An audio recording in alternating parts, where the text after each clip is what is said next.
C'est la base qui décide. Voilà. Bandeko Balani, Bandeko la Sonyon sur la Narabison à 520 gigas. Tu peux suivre Merry Christmas, Joyeux Noël, ici vos alliés. Joyeux Noël, eux abino 520 gigas TV. Ils ont des problèmes, Patrick Atende, Karanenge Nayaka, Kolobela Bino. La fois passée, on a vu ça, béton, Fati béton, alors comme on a Moujimaï.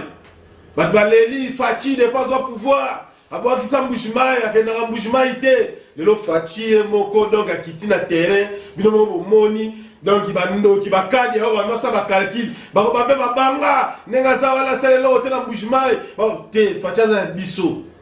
À mon BG, ça bissot, donc, à pas, on a mis ça en Naku, on y a Kaleji, donc à ça les 5 euros, ça va donc, Fati Nengaza, en Naku. Bah, il y a bien, Moni, donc, plein à craquer. Pourtant, Patrick a dans le cadre de la mobilisation, que la mobilisation est toujours dans le temps.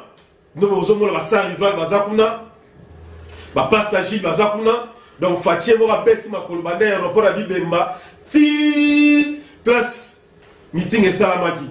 Et puis à promettre le bishop Bloc du Toko. Il y a des Sarabino, Topé sera toujours confiant, c'est pas Fatih. Fatih est le président, on a l'espoir. Fatih est le président, on a l'Igni Bisso. Fatih est le président, on a Bisso, on a Fatih, na 4 mitem na Bisso.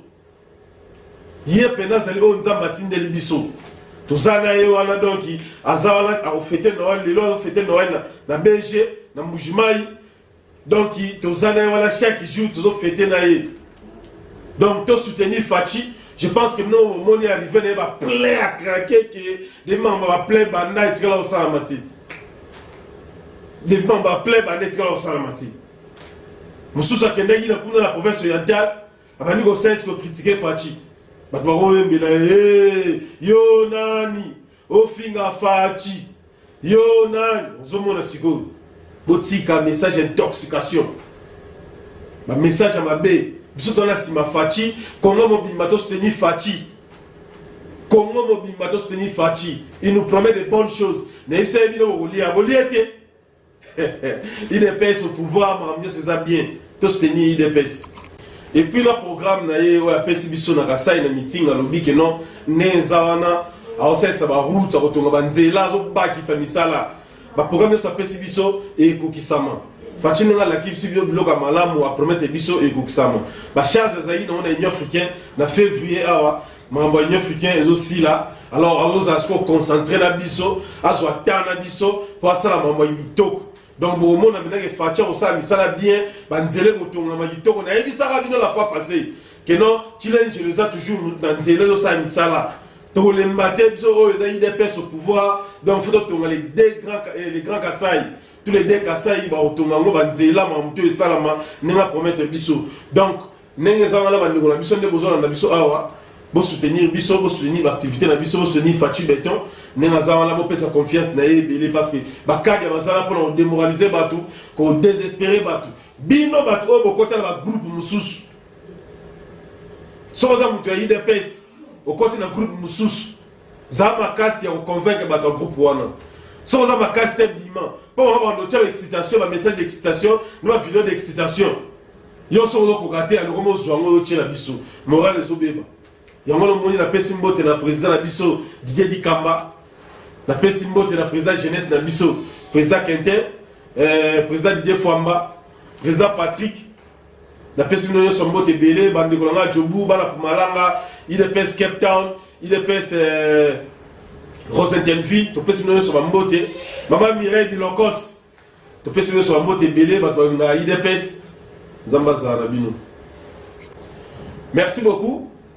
Bandego balandi balanda biso toujours balinga Patrick Atene na 520 gigas aux chaîne na bino 520 gigas TV o bolanda ba information bolanda ma munion so siko nzamba sungi biso to comme na studio na biso to za na studio na biso to comme na studio na biso biso dans nos libanda to nos sala ba place musu mesko zasko studio na so permanent donc aux ali chaîne commerciale. À partir il y a les lots, toujours informé nous que 520 gigas TV est la chaîne commerciale. So on dit que terre yaka. So on dit que loba yaka, partir à terre na olukayo. So on dit logo loba yaka. Si vous avez une idée à Malam, Yaka, parce que vous avez une chaîne commerciale, tu as besoin de Mayele, des artistes, des théâtre, des musiciens, des pasteurs, des hommes d'affaires, des hommes besoin de publicité de l'eau, on a Bango, Boya Koto, on a 520 gigas, ils allaient en Afrique du Sud, des artistes, des comédiens, tant besoin en Afrique du Sud, les plateaux il y a 520 gigas, vous allez, welcome, les musiciens chrétiens, en Afrique du Sud, vous mettez la guitare, studio Zali, tu as la guitare, tu as la guitare, tu as sepeli. Vous mettez la masolo, il y a bien. Yaka, 520 gigas Zali, plateau Zali, vous soyez les bienvenus. Pasteur, vous allez inviter. Pasteur Nyonso, Congo, Poto, Matin besoin l'Afrique du Sud, chaîne Nabino officielle les Ali, 520 gigas. Oya Awa, Otea, Banana Yo, Barobenga Yo, Robon de la Ponabato, Nzamba Rosunga. Et puis, et Suiga Awanate, chaîne O, les Ali, activité belé. Tu vas organiser un festival, un concert.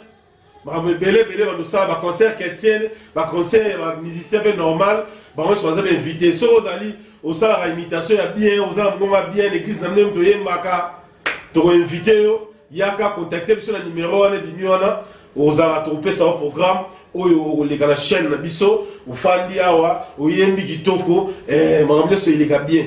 Pour le mariage, le filmage, il y a un événement, veuillez contacter 520 gigas le numéro. Numéro numéro pour le programme va fête, l'événement, tout ça donc vous invitez et vous allez vraiment welcome. Zamba Bate la bino nyonso, boya la chaîne la biso. 520 gigas chaîne officielle. Vous allez chaîne où il y a Maramounion sur les gars. Patrick Atene, Azawana a relevé la 520 gigas. Yope vous a invité, ou a relevé la 520 gigas. Ope sa proposition na yo. Donc, veuillez nous contacter sur le numéro là que vous voyez là. Et puis, nous allons faire des programmes ensemble. Nous allons inviter les pasteurs sud-africains. Ils vont venir, les pasteurs congolais. Ils vont venir, les pasteurs de tous les pays du monde, de Zimbabwe, de tous les pays du monde.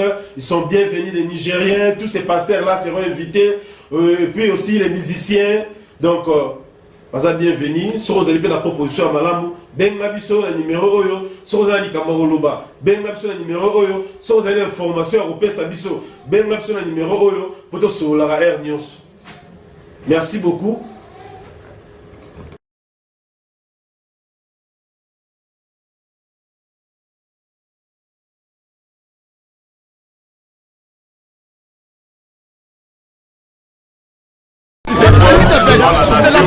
C'est la base qui décide.